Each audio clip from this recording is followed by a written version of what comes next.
നിനക്ക് പൊരിച്ച കോഴിയും പൊറോട്ടയും കൊണ്ടുവന്നിട്ടുണ്ട്. എന്റെ അപ്പ കേട്ടപ്പോ തന്നെ വായില് വെള്ളവും. ഞാൻ ഇപ്പൊ തന്നെ ഇതൊക്കെ വലിച്ചു പറിച്ച് കളഞ്ഞിട്ട് വന്ന് കടിച്ചു പറിച്ച് തിന്നോളാം അപ്പാ. ഈ കുടുംബത്തിലെ ഒരു അംഗത്തെ പോലെ ആയിരുന്നു പണിക്കര്. അയാൾക്ക് ഇങ്ങനെ ഒരു ദുർമരണം വന്നല്ലോ ഭഗവതി. എന്റെ ഓർമ്മയിൽ ഇന്ന് വരെ നമ്മുടെ കാവിലെ സർപ്പങ്ങൾ ആരെയും ഉപദ്രവിച്ചിട്ടില്ല. എന്നാലും പണിക്കരെ പോലെ ഇത്രയും ഭക്തനായിട്ടുള്ള ഒരാൾക്ക് ഇങ്ങനെ ഒരു അനുഭവം വന്നല്ലോ എന്ന് ഓർക്കുമ്പോഴാണ്. മുത്തശ്ശി, നമുക്ക് മേപ്പാടനെ ഒന്ന് വരുത്തിയാലോ? ഇതിനിപ്പോ മേപ്പാടിനെ വരുത്തേണ്ട കാര്യമൊന്നുമില്ല. ഒക്കെ ഈശ്വരവിദ്യാന്ന് കരുതുക. പണിക്കര് പാപകർമ്മമൊന്നും ചെയ്തിട്ടില്ലെന്ന് ഏട്ടൻ പറയാൻ പറ്റുമോ? മായമോള് പറഞ്ഞാലും കാര്യമുണ്ട്. പണ്ട് മുത്തച്ഛനുള്ള കാലത്ത് ഗംഗ എന്ന ദാസിപ്പെണ്ണിന് പച്ചജീവനോട് കൊല്ലാൻ തീ കൊളുത്തിയത് പണിക്കരമാവനാണെന്നാ പറയുന്നത്. ഈ ദുർമരണത്തെ പറ്റി നമുക്ക് നമ്മുടെ സ്വാമിയോടും ചോദിച്ചാലോ? അത് ശരിയാ. കാര്യങ്ങൾ ഗ്രഹിക്കുന്നതിൽ മേപ്പാടിനേക്കാളും കഴിവ് സ്വാമിക്കായിരിക്കും. താപസിയല്ലേ? അല്ലേ കൃഷ്ണ? അതെ, പക്ഷെ ഇപ്പൊ അങ്ങോട്ട് പോണ്ട. അദ്ദേഹം ശീർഷാസനത്തിൽ അല്ല ധ്യാനത്തിലായിരിക്കും. ശല്യപ്പെടുത്തണ്ട. അദ്ദേഹത്തിന് ഒരു ശല്യാവൂല്ല. പുണ്യാത്മാക്കളെ പറ്റി നിനക്കെന്തറിയാം? സ്വാമിയുടെ ജ്ഞാനദൃഷ്ടിയിൽ ചിലപ്പോ പണിക്കരുടെ ആത്മാവിനെ കുറിച്ച് വല്ലതും തെളിഞ്ഞാലോ? സാവിത്രി, കൂടെ വാ, നമുക്കൊന്ന് ചോദിക്കാം. മുത്തശ്ശി, അങ്ങനെയാണെങ്കിൽ ഞാൻ കൂടെ വരാം. അദ്ദേഹത്തിന്റെ ഭാഷ നിങ്ങൾക്ക് മനസ്സിലാവില്ലല്ലോ. ജയ് ഹനുമാൻ.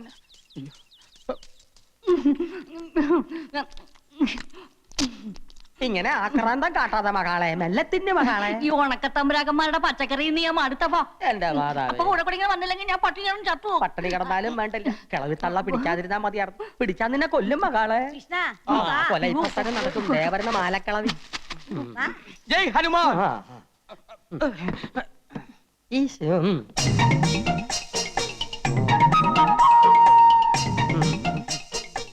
അല്ല, ഇതാ കോങ്ങാണ്ടൂർ പോലത്തെ തമ്പുരാനല്ലേ? അതെ. ഇതേതാ ഈ പെൺകുട്ടി? പൊറുക്കണം, എന്റെ മകളാ. മാപ്പാക്കണം. ഇവരെ ഈ മകളെയും കൂട്ടി സ്വാമിയെ കാണാൻ വരുമെന്ന് കഴിഞ്ഞ പ്രാവശ്യം വന്നപ്പോഴേ തമ്പുരാൻ എന്നോട് പറഞ്ഞിരുന്നു അല്ലേ? അതിന് മാപ്പാക്കാൻ എന്തിരിക്കുന്നു? സ്വാമികളെ വന്ന് കണ്ട് അനുഗ്രഹം മേടിക്കുന്നത് നല്ലതല്ലേ? അതെ അതെ, ഇപ്പൊ മനസ്സിലായി കേട്ടാ. സ്വാമികൾ എന്തേ അകത്ത് പ്രാർത്ഥനയിലാണോ? മുത്തശ്ശി ഇവിടെ നിന്ന് ഞാൻ പോയി നോക്കിട്ട് വരാം. പെണ്ണുങ്ങള് പൂജാമുറിക്കകത്ത് ചേർന്ന് സ്വാമിക്ക് ഇഷ്ടമുള്ള കാര്യമല്ല. മകളുടെ പേരെന്താ?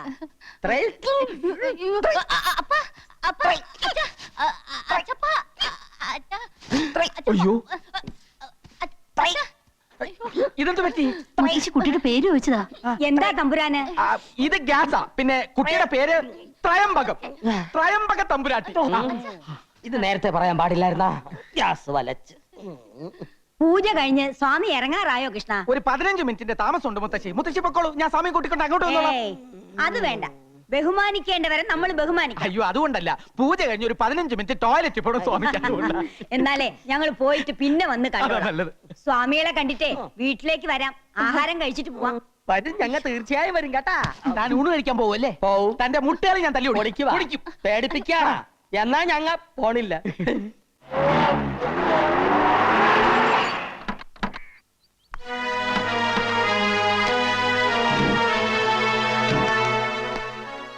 ഇതാ ഞാൻ പറഞ്ഞ കോവിലകം. തലയ്ക്കകത്ത് യാതൊരു മൂളയില്ലാത്ത കുറെ തമ്പുരാക്കന്മാരാ ഇവിടെ ഉള്ളത്. ഡെയ്സിയെ കാണാൻ പോലും ചിലപ്പോൾ അവർ സമ്മതിച്ചില്ല എന്ന് വരും. നമ്മുടെ പെങ്കൊച്ചിനെ വിട്ടു തന്നില്ലെങ്കിൽ നമുക്ക് ചങ്ങനാശ്ശേരി നാളെ ഇറക്കാം. അല്ലെങ്കിൽ എറണാകുളത്ത് പറ്റിയ ടീമുണ്ട്. എന്നതാ തോമാച്ച ഇത്? തല്ലിനും ഗുണ്ടായുസത്തിനൊന്നും പോണ്ട. അവള് നമ്മുടെ ഡെയ്സി മോള് തന്നെയാണെങ്കിൽ ഈ നാട്ടിൽ നിയമം പോലീസൊക്കെ ഇല്ലേ? എന്തൊക്കെ ചെയ്താലും 4 ആൾ അറിഞ്ഞാൽ നമ്മുടെ പെങ്കൊച്ചിനെ നാണക്കേട്. കാര്യങ്ങളൊക്കെ അങ്ങ് നയത്തി പറഞ്ഞു തീർത്താ മതി. അമ്മച്ചി പറഞ്ഞാ എന്റെ ശരി. ഇല്ലെങ്കിൽ കല്യാണ പെണ്ണൊരു ഒളിച്ചോട്ടം കഴിഞ്ഞ് വന്നതാണെന്ന് നാട്ടുകാരറിഞ്ഞാ ഏറെ നാണക്കേട് എനിക്കാ. ഞാൻ നേരത്തെ പറഞ്ഞില്ലേ, മൂളയില്ലാത്തത്. അതിലൊരു തമ്പുരാനാ വരുന്നത്. മോളെ ഞാനിപ്പോ ശരിയാക്കി തരാം. നീ ശരിയാക്കാനൊന്നും പോണ്ട. ഇവിടെ ഉള്ളവന്മാരെല്ലാം ഒരു വിവരമില്ലാത്ത ഭ്രാന്തന്മാരാ. ദേ വന്നു. ഭ്രാന്ത് നിന്റെ ഈ നിൽക്കുന്ന തന്തക്കടത്തേണ്ടി. ഞാനിവന്റെ തന്തയല്ല. എന്നാ നിന്റെ തന്തക്കടത്തേണ്ടി. എന്താ? ഭ്രാന്ത് ആശുപത്രിയിൽ നിന്ന് ഒളിച്ചോടി വന്നിട്ട് നാട്ടിലുള്ള മാന്യമാരെ മുഴുവൻ ഭ്രാന്താന്ന് വിളിച്ച് അധിക്ഷേപിക്കേ. ഇവരൊക്കെ ആരാ? നിന്റെ കൂടെ ഭ്രാന്ത് ആശുപത്രിയിൽ നിന്ന് ഒളിച്ചോടി വന്ന ഭ്രാന്തന്മാർ. അച്ചായ, ഞാൻ പറഞ്ഞില്ലേ മറ്റേത്? എന്താ പറഞ്ഞേ? ഞങ്ങൾ ഇത് ഫാമിലി പ്രശ്നം പറഞ്ഞ. താൻ ഒരു കാര്യം മനസ്സിലാക്കി. ഒരാൾ എന്തെങ്കിലും ഒന്ന് പറഞ്ഞ അത് സത്യമാണോ കള്ളമാണോ എന്ന് അന്വേഷിക്കാനുള്ള സാമാന്യ ഭ്രാന്തെങ്കിലും വേണം. ഇങ്ങോട്ട് നോക്കി. അല്ലാതെ സത്യം പറയുന്നവനെ പിടിച്ച് പടിക്ക് പുറത്താക്കിയല്ല വേണ്ടത്. നിന്നെ പിടിച്ച് പടിക്ക് പുറത്താക്കിയല്ല, പോലീസിനെ വിളിച്ച് ഏൽപ്പിക്കാൻ വേണ്ടത്. ഞാനാണ് ഡെയ്സിയുടെ അപ്പച്ചൻ ഫിലിപ്പോച്ചൻ. ഇത് അമ്മച്ചി സാറാമ്മ. ഇത് തോമാച്ചൻ, അവളുടെ ഇച്ചായൻ. അപ്പൊ ഈ അവതാരോ? അവതാരം എന്റെ എടോ, ഞാൻ കെട്ടാൻ പോകുന്ന പെണ്ണാവള്. അറിയൂ? ഏതവള്? താൻ പറയുന്നൊന്നും എനിക്ക് മനസ്സിലാവണില്ല. ഞങ്ങളെ മാനവും മര്യാദയായിട്ട് ജീവിക്കാൻ താൻ സമ്മതിക്കില്ലേ? മാനവും മര്യാദയ്ക്കും ജീവിച്ച പെണ്ണിനെ ഒരു മന്ത്രവാദിയെ കൊണ്ട് മയക്കെടുത്ത നിങ്ങളാ. ഡെയ്സി ഒന്ന് കാണിച്ചു തന്നാ മതി. വിവരങ്ങളൊക്കെ അവളെ കൊണ്ട് തന്നെ പറയിക്കാം. ഹേ സ്ത്രീയെ, ഇവിടെ നിങ്ങളുടെ മകളില്ല. ഇത് കോവിലകമാണ്. ഇവിടെ ക്രിസ്ത്യാനികളെ താമസിപ്പിക്കില്ല. ചെട്ടിയാരെ, താൻ കൂടുതൽ വർത്തമാനം പറയാതെ പെണ്ണിനെ കൊണ്ടുവിടും. അച്ഛൻ നിന്ന് ആ ആൽബോഞ്ഞിട്ടെടുത്ത് ദാ, ഇത് നോക്ക്. നിങ്ങളുടെ വീട്ടിൽ താമസിക്കുന്ന പെണ്ണ് ഞങ്ങളുടെ ഡേസി തന്നെയാണെന്ന് ഇത് കാണുമ്പോൾ നിങ്ങൾക്ക് മനസ്സിലാവും. നോക്ക്.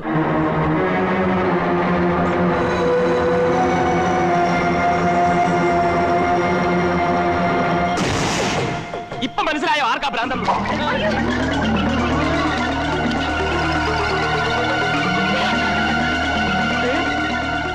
പറക്കണോണ്ടോ?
അമ്മാവാ, ഇതെന്ത് പറ്റി?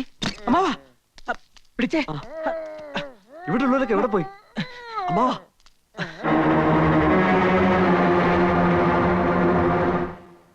എന്താ ഉണ്ടായേ? ഞങ്ങൾ വന്നു കയറുമ്പോ അമ്മാവൻ ബോധമില്ലാതെ കിടക്കായിരുന്നു. ഉടനെ ഏതെങ്കിലും ഹോസ്പിറ്റലിൽ കൊണ്ടുപോവാം. ഭഗവതി, ഇത്ര പെട്ടെന്ന് ഏട്ടന് എന്ത് പറ്റി? അമ്മാവാ, ഇതെന്ത് ഭാഷയാണ് അമ്മാവാ? ഒന്നും അങ്ങോട്ട് മനസ്സിലാവണില്ലല്ലോ. എന്താ ഉണ്ടായെന്ന് പറ രാമാ. എന്ത് പറ്റി അമ്മാവന്?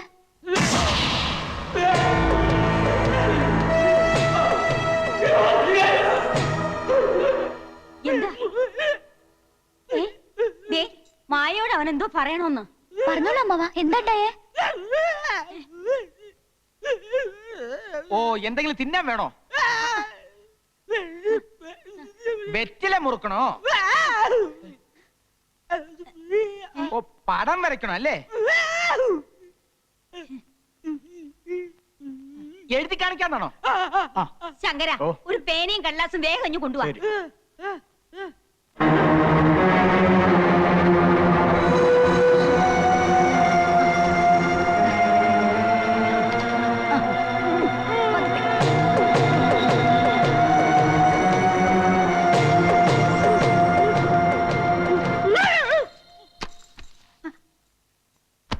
അയ്യോ, എന്റെ ഭഗവതി, കൈ തളർന്നുപോയല്ലോ. കൃഷ്ണ, വേഗം ചെന്ന് മേപ്പാടിനെ വിളിച്ചോണ്ട് വരിക. ഇവിടെ അനർത്ഥങ്ങൾ കൂടുകയാ. ഇതിന് പരിഹാരം ചെയ്യാൻ മേപ്പാടിനെ പറ്റൂ. ഇതിന് മന്ത്രവാദമൊന്നുമല്ല, നല്ല ചികിത്സ ആവശ്യം. കുട്ടി, നിനക്ക് പറഞ്ഞാ മനസ്സിലാവില്ല. ഈ കുടുംബത്തിൽ ഇങ്ങനെയുള്ള അനുഭവങ്ങൾ ഞാൻ കൊറേ കണ്ടതാ. എന്നാലും വർമ്മമ്മവൻ ഇങ്ങനെ തളർന്നു വീണ സ്ഥിതിക്ക് മേപ്പാടിനെ അല്ല വരുത്തേണ്ടത്, ഡോക്ടർ തന്നെയാണെന്ന് എന്റെ അഭിപ്രായം. വർഷങ്ങൾക്ക് മുമ്പ് എത്ര ദുർമരണങ്ങളാ അടിക്കടി ഈ വീട്ടിൽ നടന്നിട്ടുള്ളത്. അന്ന് അതിന്റെ കാരണങ്ങളൊന്നും കണ്ടുപിടിക്കാൻ ഒരു ഡോക്ടറെ കൊണ്ടും പറ്റിയില്ല. ഈ മേപ്പാടന അതിനൊക്കെ പരിഹാരം കണ്ടെത്തിയത്. കുട്ടിക്ക് വിശ്വാസം ഇല്ലെങ്കിൽ വേണ്ട, പക്ഷെ ഈ മുത്തശ്ശിയെ പഠിപ്പിക്കാൻ വരരുതാ.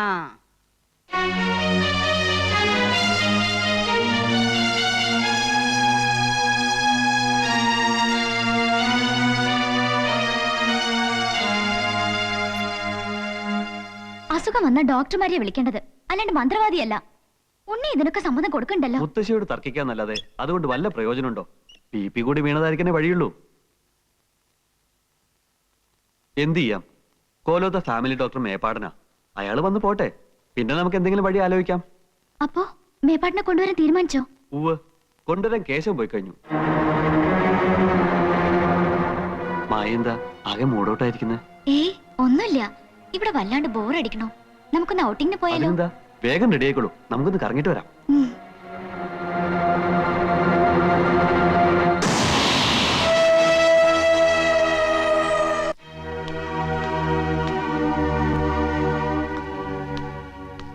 നമ്മളിങ്ങനെ ഇവിടെ വന്ന് ഈ ഹോട്ടലിൽ താമസിച്ചിട്ട് ഒരു ഗുണവുമില്ല. കാര്യങ്ങൾ കുഴയുന്ന ലക്ഷണമാണ്. അവിടെ എന്തോ അമാനുഷിക ശക്തി ഉണ്ടെന്നുള്ള കാര്യത്തിൽ എനിക്ക് ഒരു സംശയമില്ല. ഈ ശക്തി കാരണം നിനക്കങ്ങനെ തോന്നിയായിരിക്കുമോ ജെയിംസേ? അവിടെ കണ്ട നമ്മുടെ ഡെയ്സി മോളെ തന്നെയാണോ? അച്ഛൻ ഒരുമാതിരി ചൊറിയുന്ന വർത്താനം പറയരുത്. ഞാൻ അത്ര കൊച്ചുകുട്ടിയാണോ? എന്റെ കണ്ണിന് ഞാൻ നേരിട്ട് കണ്ടതല്ലേ ഡേസിയെ. ഇനി പബ്ലിസിറ്റി ആവുമോ എന്ന് ഭയന്നിട്ടൊന്നും കാര്യമില്ല. നമുക്ക് പ്രശ്നം നിയമപരമായിട്ട് കൈകാര്യം ചെയ്താലോ? ഇനി ആ വഴിക്ക് തന്നെ അങ്ങ് ചിന്തിക്കുന്നതായിരിക്കും നല്ലത്. നമുക്ക് പോലീസിൽ അറിയിക്കാം. അമാനുഷിക ശക്തി എന്നൊക്കെ പറഞ്ഞാൽ പോലീസ് എന്നാൽ ഇതൊക്കെ തന്നെയല്ലേ സ്ഥിതി. പിന്നെ ഇതുപോലെ പത്രവാർത്തകനുമായാൽ ഇങ്ങനെ അങ്ങ് പേടിച്ചാലോ? നിനക്കിത് പറഞ്ഞ മനസ്സിലായില്ല. ഇപ്പൊ തന്നെ ഡെയ്സി ഓരോരുത്തർ തിരക്കുമ്പോൾ മൈസൂരിലെ എന്റെ പെങ്ങളുടെ വീട്ടിലാണെന്നാ പറയുന്നത്. 4 ആൾ അറിഞ്ഞാ പിന്നെ എന്റെ കുടുംബം കൂട്ടത്തോട് ആത്മഹത്യ ചെയ്യുന്നതാണ് നല്ലത്. പിന്നിപ്പോ എന്ത് ചെയ്യാനാ ഉദ്ദേശം? ഏതായാലും മുള്ളിനെ മുള്ളുകൊണ്ടെടുക്കണമെന്നാണല്ലോ പ്രമാണം. ആ വഴി ഒന്ന് ആലോചിച്ച് നോക്കാം. എങ്ങനെ? കടമറ്റത്ത് കത്തനാരച്ചന്റെ പരമ്പരയിൽപ്പെട്ട ഒരു ഫാദറുണ്ട്. എത്ര കൊടിയ ബാധയും കുരിശേൽ നിർത്തുമെന്നാ കേട്ടത്. ചെകുത്താന്മാരെ ഒഴിപ്പിക്കുന്നത് കൊണ്ട് അദ്ദേഹത്തെ അറിയപ്പെടുന്നത് ചെകുത്താനച്ചൻ എന്ന പേരില്ല. അത്ര വലിയ മന്ത്രവാദിയാ അദ്ദേഹം. മന്ത്രവാദി മാത്രമല്ല, ലോകപ്രശസ്തനായ സൈക്കാട്രിസ്റ്റ് കൂടിയാ. എങ്കിൽ നമുക്ക് എത്രയും പെട്ടെന്ന് ആ ചെകുത്താനച്ചനെ കാണാം.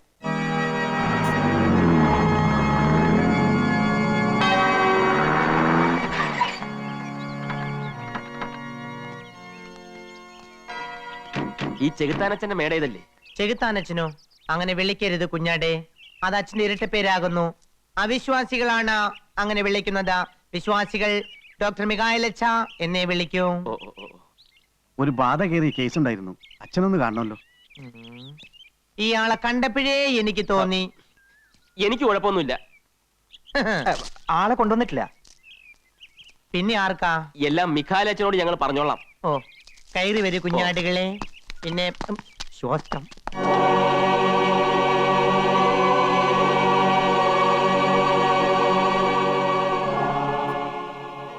കർത്താവേ, നിനക്ക് നന്ദി.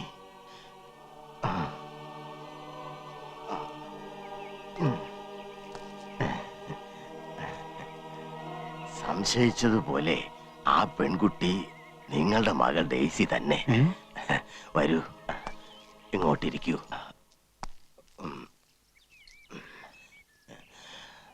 വീട്ടിൽ നിന്ന് പോകുന്നതിന് മുൻപ് അവളിൽ എന്തെങ്കിലും പ്രകടമായ മാറ്റങ്ങൾ കണ്ടിരുന്നോ?